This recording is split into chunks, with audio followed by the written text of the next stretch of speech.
Bacaan liturgi Minggu 28 April 2024, hari Minggu Paskah kelima. Bacaan dari Kisah Para Rasul. Setelah dibaptis dalam nama Yesus, Saulus pergi ke Yerusalem. Di sana ia mencoba menggabungkan diri dengan murid-murid Yesus. Tetapi semuanya takut kepadanya, karena mereka tidak dapat percaya bahwa Saulus juga seorang murid. Tetapi Barnabas menerima dia, lalu membawanya kepada rasul-rasul dan menceritakan kepada mereka bagaimana Saulus melihat Tuhan di tengah jalan dan bahwa Tuhan berbicara dengan dia. Juga diceritakannya bagaimana keberanian Saulus mengajar di Damsyik dalam nama Yesus. Maka Saulus tetap bersama-sama dengan mereka di Yerusalem, dan dengan berani ia mengajar dalam nama Tuhan.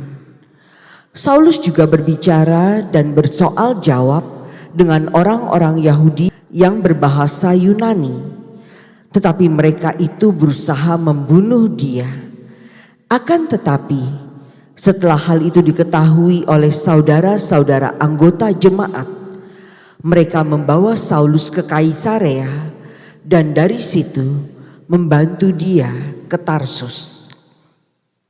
Selama beberapa waktu, jemaat di seluruh Yudea, Galilea, dan Samaria berada dalam keadaan damai. Jemaat itu dibangun dan hidup dalam takut akan Tuhan. Jumlahnya makin bertambah besar oleh pertolongan dan penghiburan Roh Kudus. Demikianlah sabda Tuhan. Syukur kepada Allah. Karena Engkau ya Tuhan, aku melambungkan puji-pujian di tengah jemaat yang besar. Karena Engkau ya Tuhan, aku melambungkan puji-pujian di tengah jemaat yang besar. Nazarku akan kubayar di depan orang-orang yang takwa. Orang yang miskin akan makan buah dan kenyang. Orang yang mencari Tuhan akan memuji-muji Dia. Biarlah hati mereka hidup untuk selama-lamanya. Karena Engkau ya Tuhan, aku melambungkan puji-pujian di tengah jemaat yang besar. Segala ujung bumi akan menjadi sadar, lalu berbalik kepada Tuhan. Segala rumpun bangsa akan sujud menyembah di hadapannya. Ya, kepadanya akan sujud menyembah semua orang sombong di bumi. Di hadapannya akan berlutut semua orang yang telah kembali ke pangkuan pertiwi. Karena Engkau ya Tuhan, aku melambungkan puji-pujian di tengah jemaat yang besar. Dan aku akan hidup bagi Tuhan, anak cucuku akan beribadah kepadanya. Mereka akan menceritakan hal ikhwal Tuhan kepada angkatan yang akan datang dan menuturkan keadilannya kepada bangsa yang akan lahir nanti. Semua itu telah dikerjakan oleh Tuhan. Karena Engkau ya Tuhan, aku melambungkan puji-pujian di tengah jemaat yang besar. Bacaan dari surat pertama Rasul Yohanes. Anak-anakku, marilah kita mengasihi bukan dengan perkataan atau dengan lidah, tetapi dengan perbuatan dan dalam kebenaran. Demikianlah kita ketahui bahwa kita berasal dari kebenaran dan kita dapat menghadap Allah dengan hati tenang. Sebab jika kita dituduh oleh hati kita, Allah adalah lebih besar daripada hati kita dan Ia mengetahui segala sesuatu. Saudara-saudaraku yang kekasih, jikalau hati kita tidak menuduh kita, maka kita mempunyai keberanian penuh iman untuk mendekati Allah. Dan apa saja yang kita minta dari Allah, kita peroleh daripadanya. Karena kita menuruti segala perintahnya dan berbuat apa yang berkenan kepadanya. Dan inilah perintah Allah itu, yakni supaya kita percaya dalam nama Yesus Kristus anaknya, dan supaya kita saling mengasihi sesuai dengan perintahnya yang diberikan Kristus kepada kita.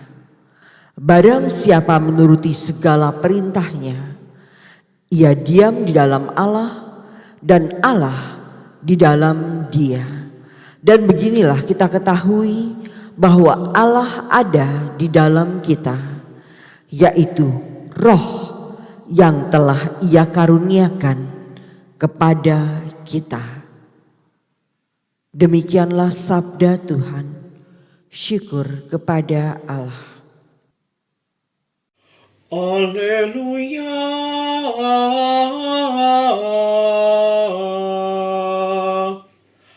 Haleluya.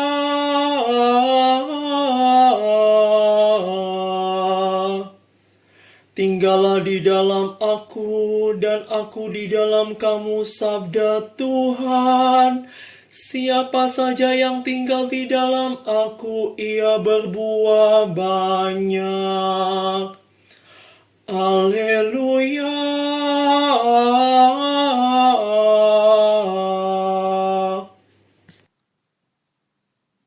Inilah Injil suci menurut Yohanes. Dimuliakanlah Tuhan.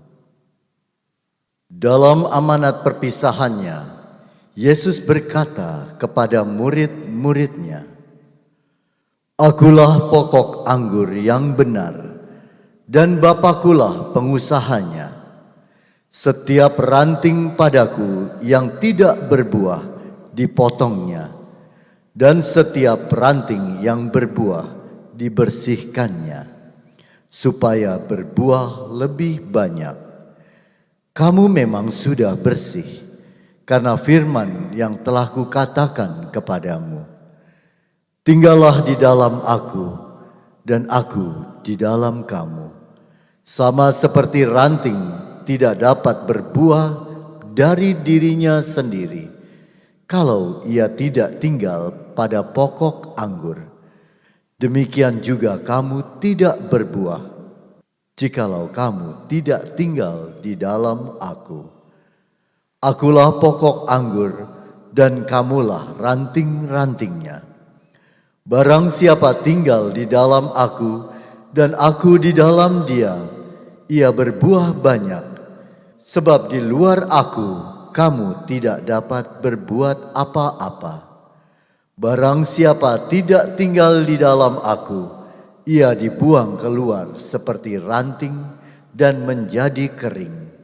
Kemudian dikumpulkan orang dan dicampakkan ke dalam api, lalu dibakar. Jikalau kamu tinggal di dalam aku, dan firmanku tinggal di dalam kamu, Mintalah apa saja yang kamu kehendaki dan kamu akan menerimanya. Dalam hal inilah Bapa-Ku dipermuliakan, yaitu jika kamu berbuah banyak, dan dengan demikian kamu adalah murid-murid-Ku. Demikianlah sabda Tuhan. Terpujilah Kristus.